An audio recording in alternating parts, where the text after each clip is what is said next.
का साथी किताब है, हजरत दाऊद का साथी किताब है, नबी का साथी आसमान से जमीन पर आने वाला किताब है, मियाँ नबी ने सहाबा का साथी किताब है, अहले बैत का साथी किताब है, औलिया का साथी किताब है, मुहद्दिसीन का साथी किताब है, मुफस्सिरीन का साथी किताब है, अइम्मा मुज्तहिदीन का साथी किताब है, अइम्मा अरबा सलासा का साथी किताब है। मियाँ मैं आपसे पूछना चाहता हूँ, आप ईमानदारी से बताएं, उलमा का साथी किताब है, फुजला का साथी किताब है, बाजे किराम का साथी किताब है। अब दुनियावी एतबार से देखिए, साइंटिस्टों का साथी किताब है, डॉक्टरों का साथी किताब है, प्रोफेसरों का साथी किताब है, IPS अफसरों का साथी किताब है, इंजीनियरों का साथी किताब है, मास्टरों का साथी किताब है।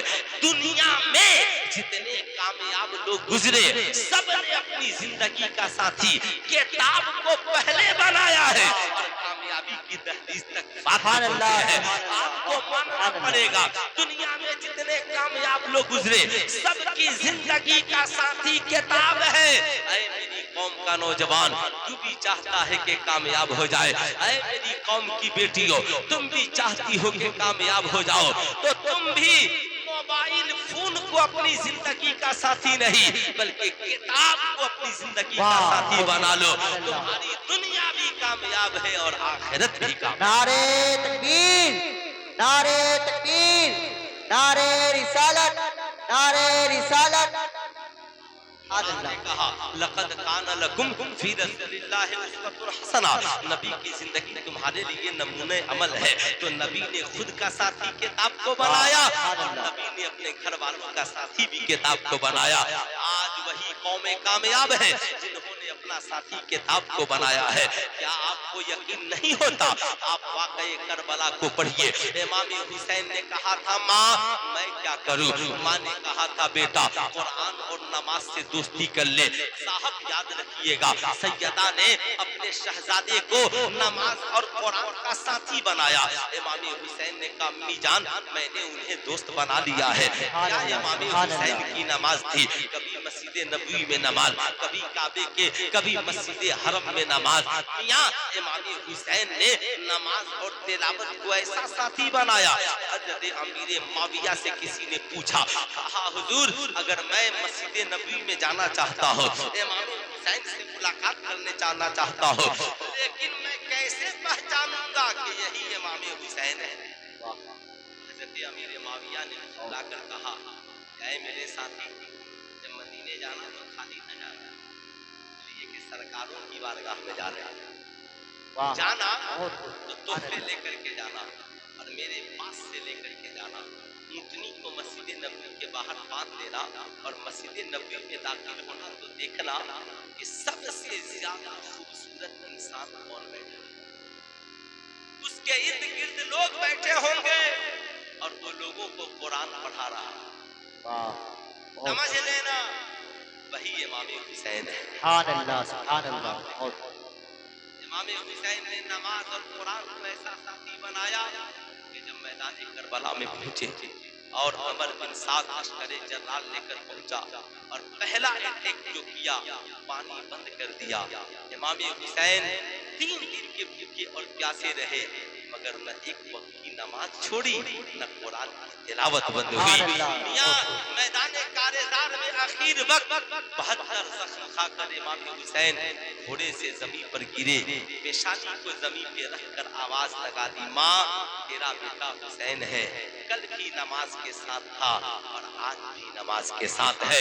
कुरान ने कहा भी, या अय्युहल्लज़ीना आमनुस्तईनु बिस्सब्रि वस्सलाह, हुसैन वो है जिनके साथ करबला में नमाज भी है और सब्र भी है। सुभान अल्लाह, सुभान अल्लाह। सब्र भी है। और साहब जब यजीदियों ने सरे अनवर को तन से जुदा किया और नेज़े पर जब सरे अनवर सवार हुआ तो कुरान की तिलावत हुई। कहा, माँ ये तेरा बेटा हुसैन है। कहा था कुरान के साथ रहेगा। जब सर तन से लगा रहा तो भी कुरान साथ था और सर तन से जुदा हो गया, जिस्म तो जुदा है मगर माँ कुरान कल भी साथ था, कुरान आज भी साथ है। मियां मैं आपको कहना चाहूंगा ये कौन है हुसैन, ये उस माँ के बेटे हैं। माँ ने कहा था किताब से दोस्ती करो तो सर तन से लगा रहा, तो भी हुसैन की दोस्ती किताब से है, और सर तन से जुदा हो गया तो भी हुसैन की दोस्ती किताब से है। मेरी कौम के लोगों ये मत समझना कि मेरी तकरीर करबला से हटकर हो रही है। आपसे भी मेरी गुजारिश है आप भी किताब को साथी बनाइए। सोइए तो किताब साथ हो, चलिए तो किताब साथ हो, कमरे में रहिए किताब साथ हो, सफर कीजिए किताब साथ हो। किताब को ऐसा साथी बना लीजिए किताब आपका ओढ़ना बिछौना हो, किताब से ऐसा रिश्ता मजबूत कीजिए। मालूम है क्यों? आज मैं आपको बताना चाहूंगा कौमें वही कामयाब होती हैं जो किताब से दोस्ती करती है। आज मैं आपसे पूछना चाहता हूँ, आज अल्लामा मौलाना अब्दुल कादिर साहब किबला के साहबजादे प्रोफेसर है या साहब, उन्होंने बड़ा नाम कमाया सिर्फ ये किताब दोस्ती का नतीजा है, ये तालीम का नतीजा है। मैं आपसे पूछना चाहता हूँ करबला में इमाम हुसैन क्यों गए?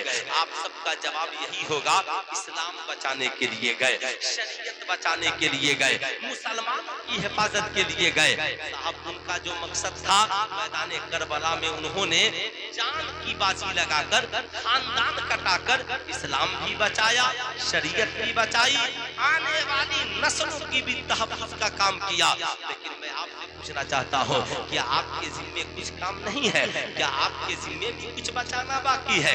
आप जिस बस्ती में रहते हैं क्या इस बस्ती की हिफाजत आपकी जिम्मेदारी नहीं है? मैं आपसे कहना चाहूंगा ऐ मियां आप पूरा इस्लाम मत बचाइए मगर कम से कम अपनी बस्ती बचा लीजिए। बस्ती नहीं बचा सकते अपना खानदान बचा लीजिए, खानदान नहीं बचा सकते अपना घर बार बचा लीजिए, घर बार नहीं बचा सकते कम से कम अपनी जिंदगी बचा लीजिए। कुरान ने क्या कहा? या अय्युहल्लज़ीना आमनू कू अनफुसकुम व अहलीकुम नारा, ऐ ईमान वालों अपने आप को और अपने घर वालों को जहन्नम की आग से बचाओ। अब आपसे मैं पूछना चाहूंगा मियां करबला में इस्लाम बचाने के लिए इमाम हुसैन की शहादत की जरूरत थी, मगर आज इस बस्ती की हिफाजत के लिए, इस गांव की हिफाजत के लिए, गांव वालों की हिफाजत के लिए शहादत की जरूरत बाद में है। जब जरूरत पड़ेगी तो देखा जाएगा, लेकिन अभी आपको तलवार की जरूरत नहीं है, लश्करे जर्राद की जरूरत नहीं है। इस गांव की हिफाजत के लिए क्या किया जाए? आप कहेंगे मौलाना